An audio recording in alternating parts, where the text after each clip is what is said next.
Assalamualaikum warahmatullahi wabarakatuh.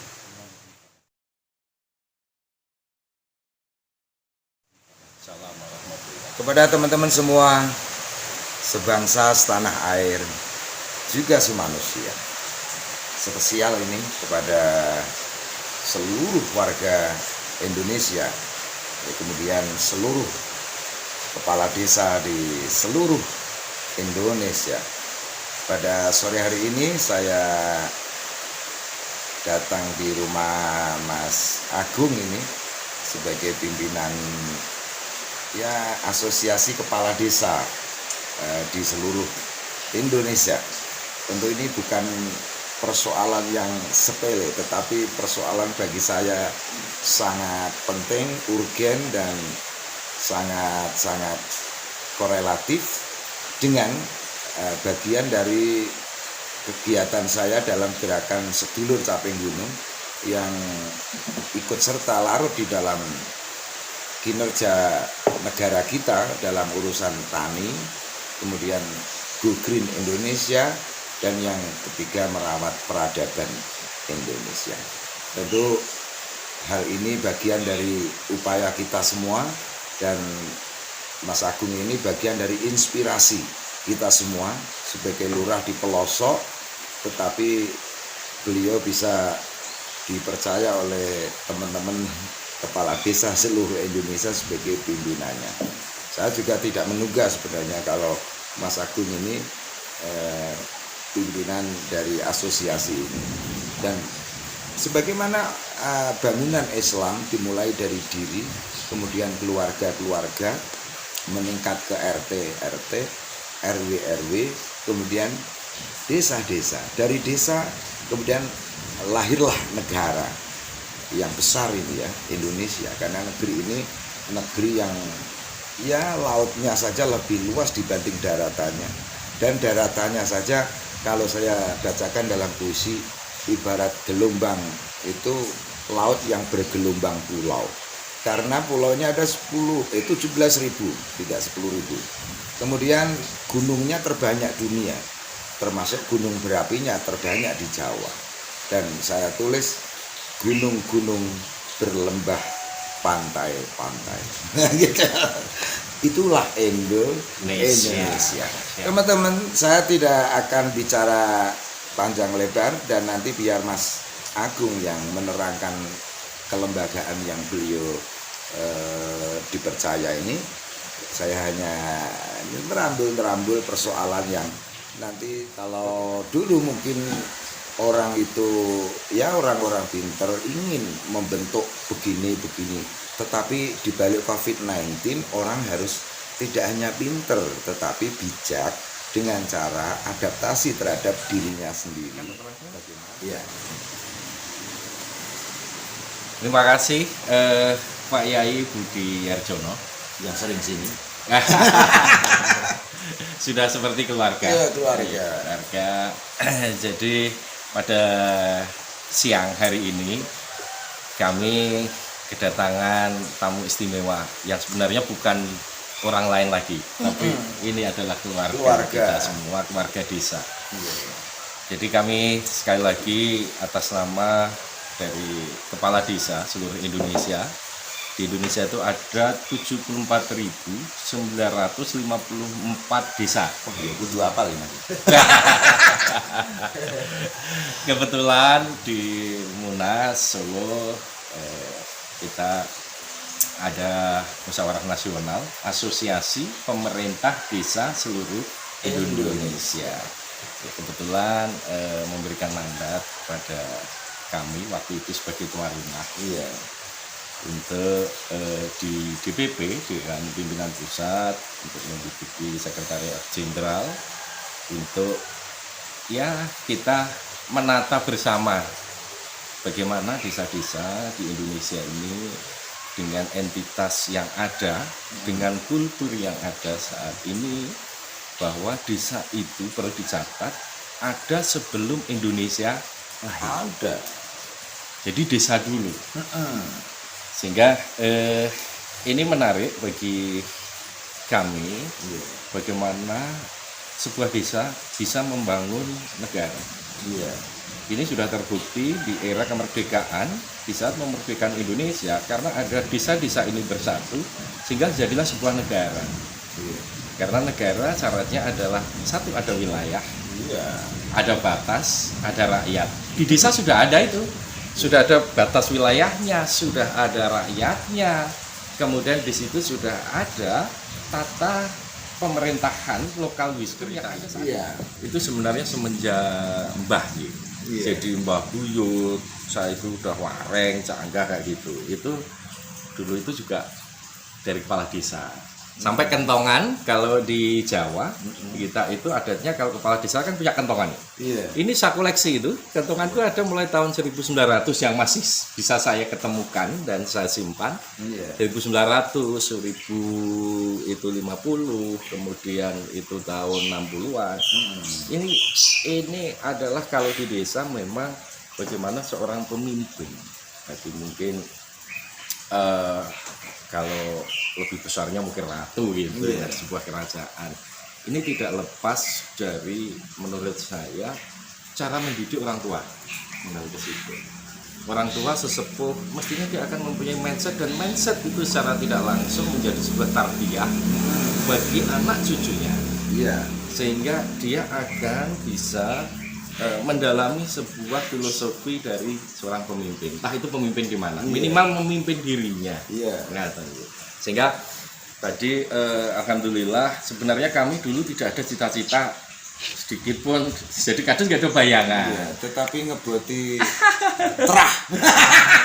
Jadi waktu itu hanya bapak, siapa lagi yang mengganti. Dan di tahun 90 bapak itu kebetulan dulu itu pernah juara Insus Pertanian ceritanya, diundang di istana oleh Pak Presiden, dan Pak Presiden itu hanya pesan, satu anak bapak harus mau tinggal di desa dan membangun desa.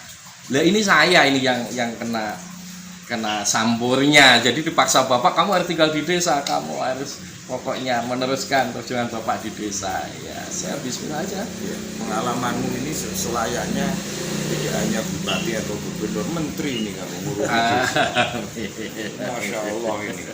Karena kentongan tadi yang nanti Bapak Ibu bisa lihat ya, itu menunjukkan historis yang tidak main-main sebagai alat panggil.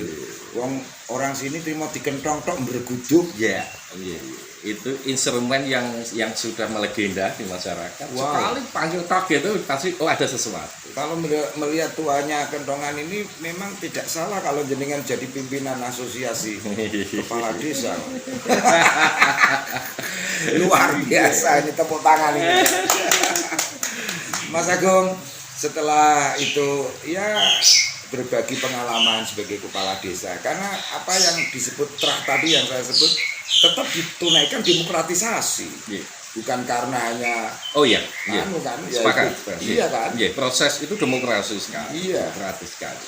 Jadi kembali ke situ, kembali ke demokrasi desa, bahwa di desa itu boleh kami katakan demokrasi yang masih banyak murninya. Iya. Artinya begini, kalau kita dibicara mungkin di nasional katanya money politik yang bisa menentukan, tapi di desa banyak uang pun, banyak teman-teman yang nyalon nggak jadi, uangnya nggak kepake, warga menerima nggak mau, karena memang itu bukan pilihan dia. Itu masih banyak di desa. Iya. Terus dia taruhlah dia punya suatu keistimewaan apa kepandian tertentu, tetapi tidak bisa ngomong, masyarakat juga nggak dipilih. Iya. Jadi unik menurut saya. Begitu saya dulu itu tidak ada bayangan jadi kader, begitu saya masuk di posisi ini, kok saya jadi enjoy, jadi menikmati sekali.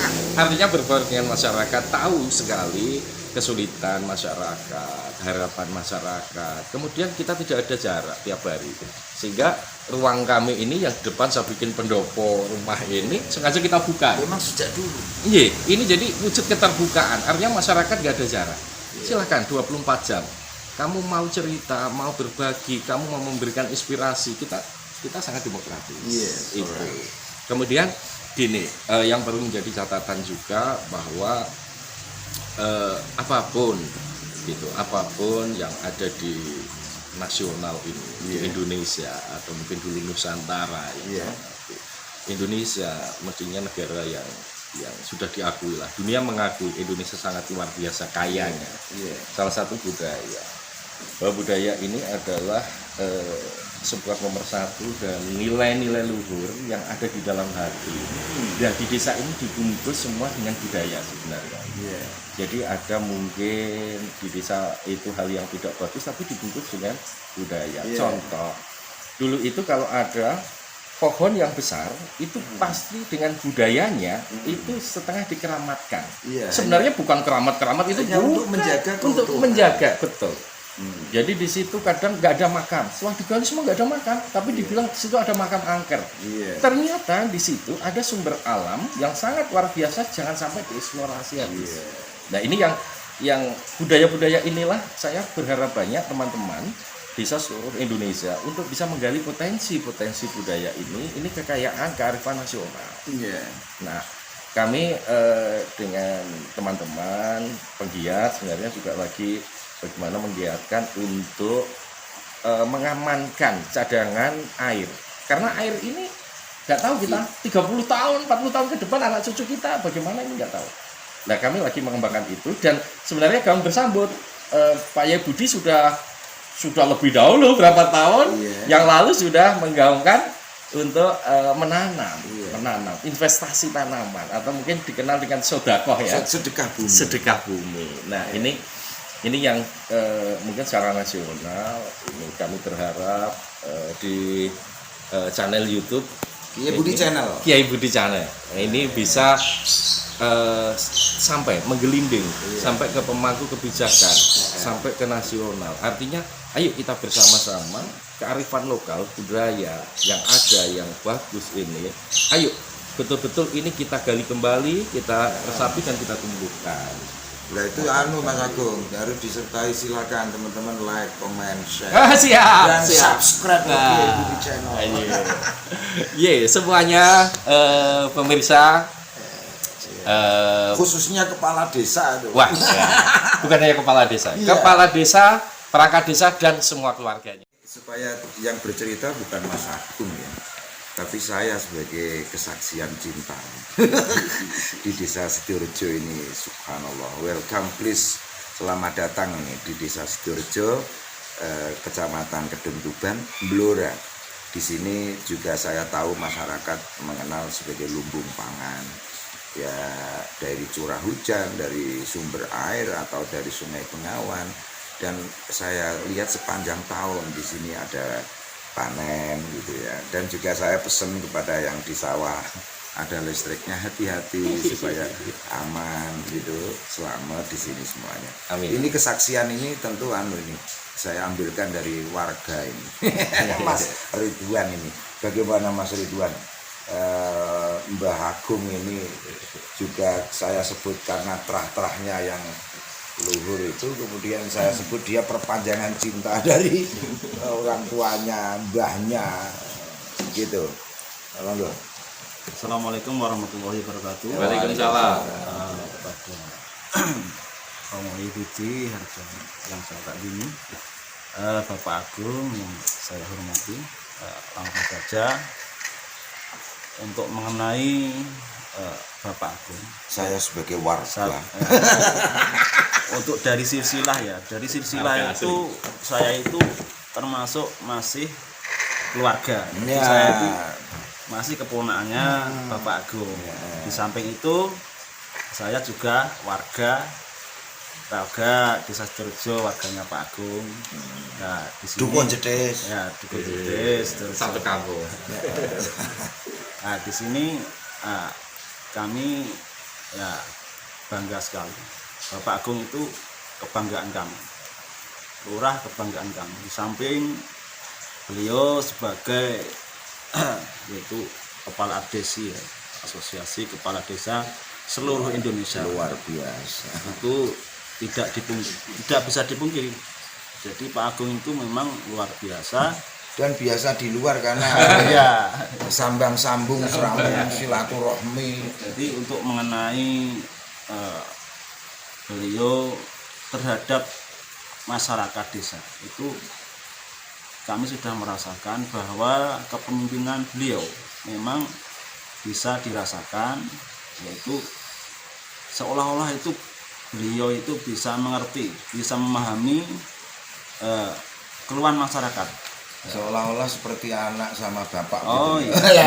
Ono gambarane. Dan juga beliau bisa menguri-uri. Jadi Ini orang nasional menguri-uri itu apa? Merawat. Nah, beliau juga bisa merawat yaitu budaya-budaya yang sudah lama terpendam Dan itu hati luhur. dihidupkan lagi. Seperti saya ingat itu seperti sedekah bumi. Sedekah bumi itu sebelum Pak Agung menjabat sebagai lurah itu ditiadakan.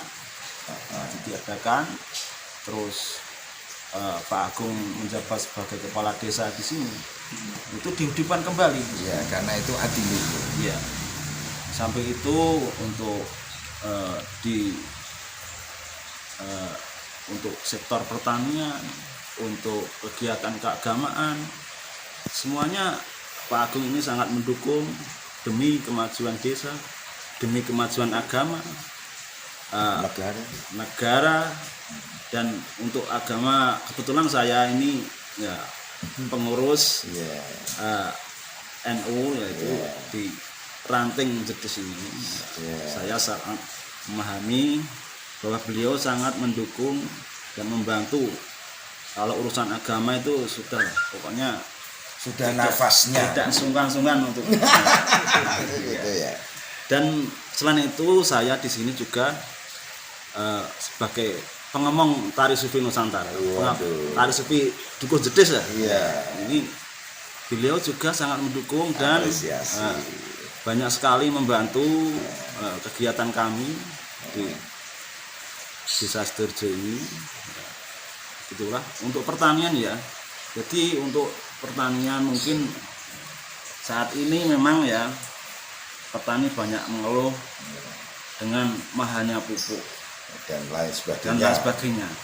Saya kira untuk para konco-konco tani jangan cuma mengeluh, jangan cuma yaitu komen-komen dengan pemerintah. Ya. Itu motivasi Mas Agung gitu ya. Untuk saya ini kan ya bisa mulai saat ini ya gampangannya mulai membuat sistem organik, pertanian organik ya, ini itu nyicil. termasuk solusi lain lah selain kimia, dan juga itu bagus untuk kesehatan nantinya. Jadi umpama itu pupuk mahal ya, itu berkahnya nanti kan membuat pupuk sendiri organik. Ini sudah saya mulai ya. Maka dari itu nanti saya minta dukungan ke kepala desa untuk bisa dikembangkan pupuk organik, terus obat-obatan organik bisa diproduksi di Sidoarjo.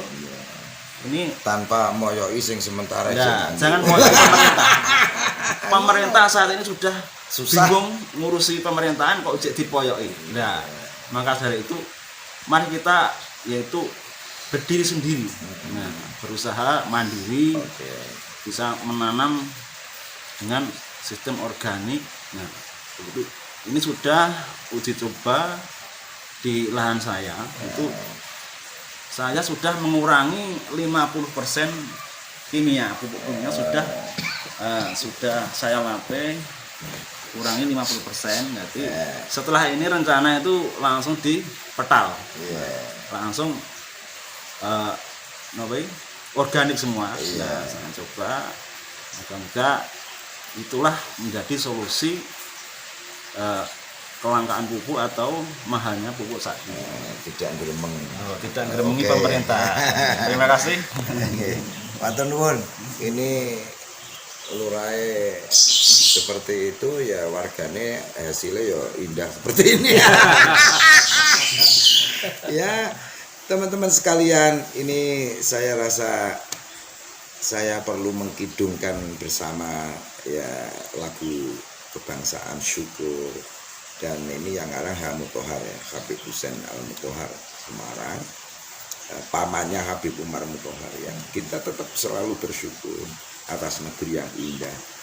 Sebelum nanti sumbang saran dari Mas Agung selaku asosiasi kepala desa, juga sebagai pamomong tadi yang dengan sebut, sangat terasa di hati masyarakat yang indah, dan semoga ini saya mendoakan dimiliki oleh semua kepala desa di Indonesia. Amin. Dan I love you pulling kepada seluruh kepala desa di Indonesia. Mungkin nanti kita akan bisa ketemu di event-event tertentu, dan saya akan mendorong untuk bagaimana pertanian tumbuh, kemudian alam terawat, kemudian juga budaya. Karena budaya itu bagian dari apresiasi bangsa. Sementara kalau Indonesia itu kata para pakar produk dari politik negara ketika melawan Belanda. Jadi lebih kuat bangsa dibanding negara. Maka saya sebut desa membantu negara dalam kaitan yang menyeluruh, Mas Agung. Dan ini ada satu komen dari Profesor Eko Budiarjo, walau seorang teknokrat, karena beliau itu rektor Undip, kemudian sepuh, dan mereka bilang, beliau bilang, negara jangan sampai larut dalam hanya hegemoni kekuasaan dan uang. Budaya harus menjadi panglima supaya bangsa ini tidak panas. Kalau hanya hegemoni tersebut panas, tapi dengan budaya akan adem, semuanya akan sirep dan akan menjadi damai walaupun apa keadaannya. Waduh, Mas Agung ini tak toke. Ojo karo Mas Agung yang menjadi kepala asosiasi ini. Wah, ini penting saya utarakan ini. Monggo Mas Agung, ini syukur bersama, yuk. Dari yakinku teguh, hati ikhlasku penuh akan karuniamu, tanah air pusaka Indonesia merdeka. Syukur aku sembahkan kehadiranmu Tuhan. Ini sebenarnya 3 stansa, Mas Agung. Ada yang merdeka, ada yang tanah tercinta. Monggo Mas Agung, dialog ini nanti tidak hanya 1 kali, beberapa kali, menyangkut ini persoalan yang urgen, penting, yang harus kita upayakan bersama. Monggo Mas Agung. Jadi kembali ke roh desa. Iya. Desa adalah penuh dengan kedamaian. Iya. Desa penuh dengan aura-aura cinta. Dan itu kenapa ada tradisi bukit. Iya kan? Betul. Jadi itu contoh kecil, sehingga itu wujud tadi. Salah satu juga desa itu gotong royong. Iya, gotong royong. Itu budaya. Iya, budaya. Ini gotong royong ini harus diakui, ini adalah aset budaya yang sangat luar biasa. Karena dengan gotong royong semua akan selesai. Apapun persoalannya, saya jamin selesai dengan termasuk yang pandemi. Pandemi ini harus gotong royong. Sehingga kami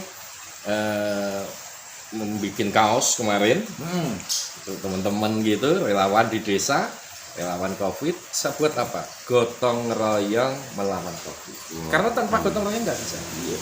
Nanti Pak Yebudi saya kasih 1. Karena tinggal 1. Jadi tagline-nya tetap gotong royong. Artinya apa? Dengan gotong royong akan mudah.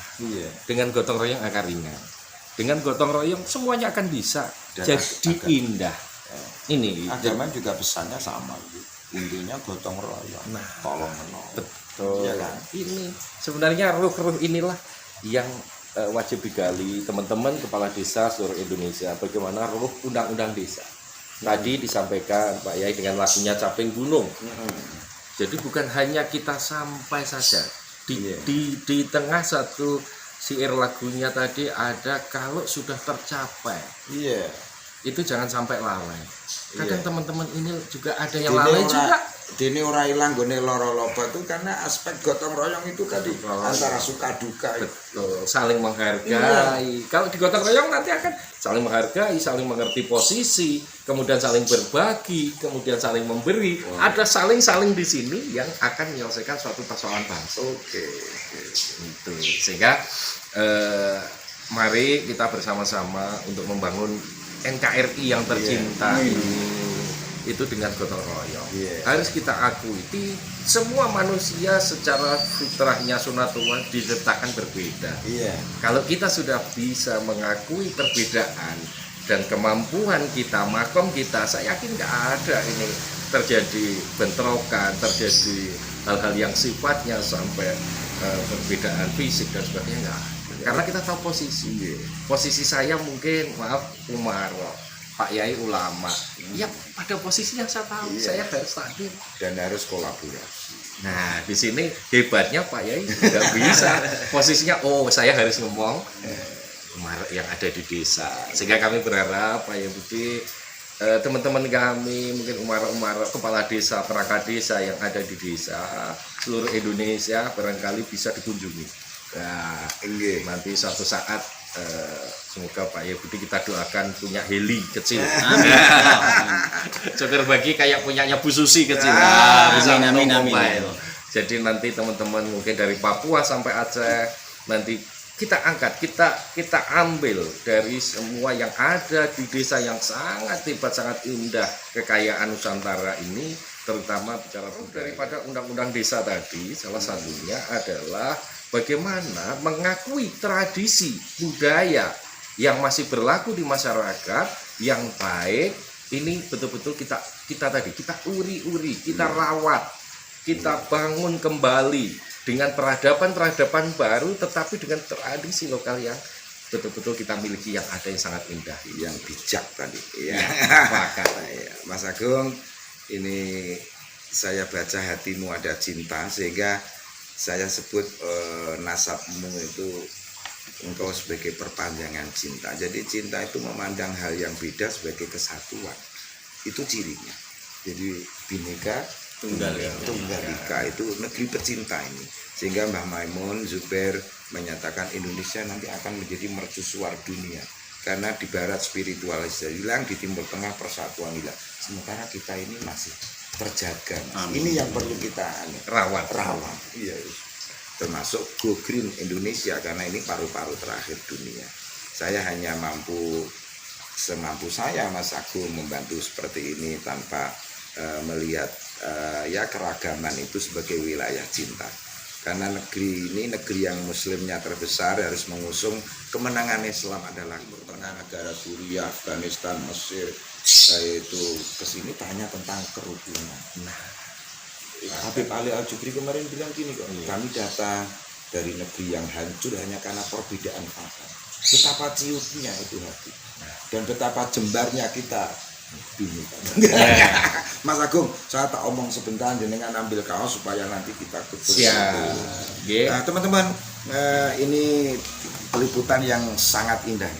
Di tengah rintik hujan di kampung, hujan air jatuh di bumi, hujan cahaya jatuh di hati.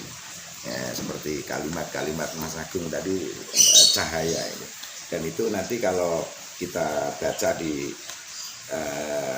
alam, hujan air jatuh di bumi menumbuhkan pohon, tapi hujan cahaya jatuh di hati melahirkan sifat baik yang akan menjadi sejarah. Kalau pohon syajarah, kalau manusia sejarah. Dan sejarah di desa dengan luas.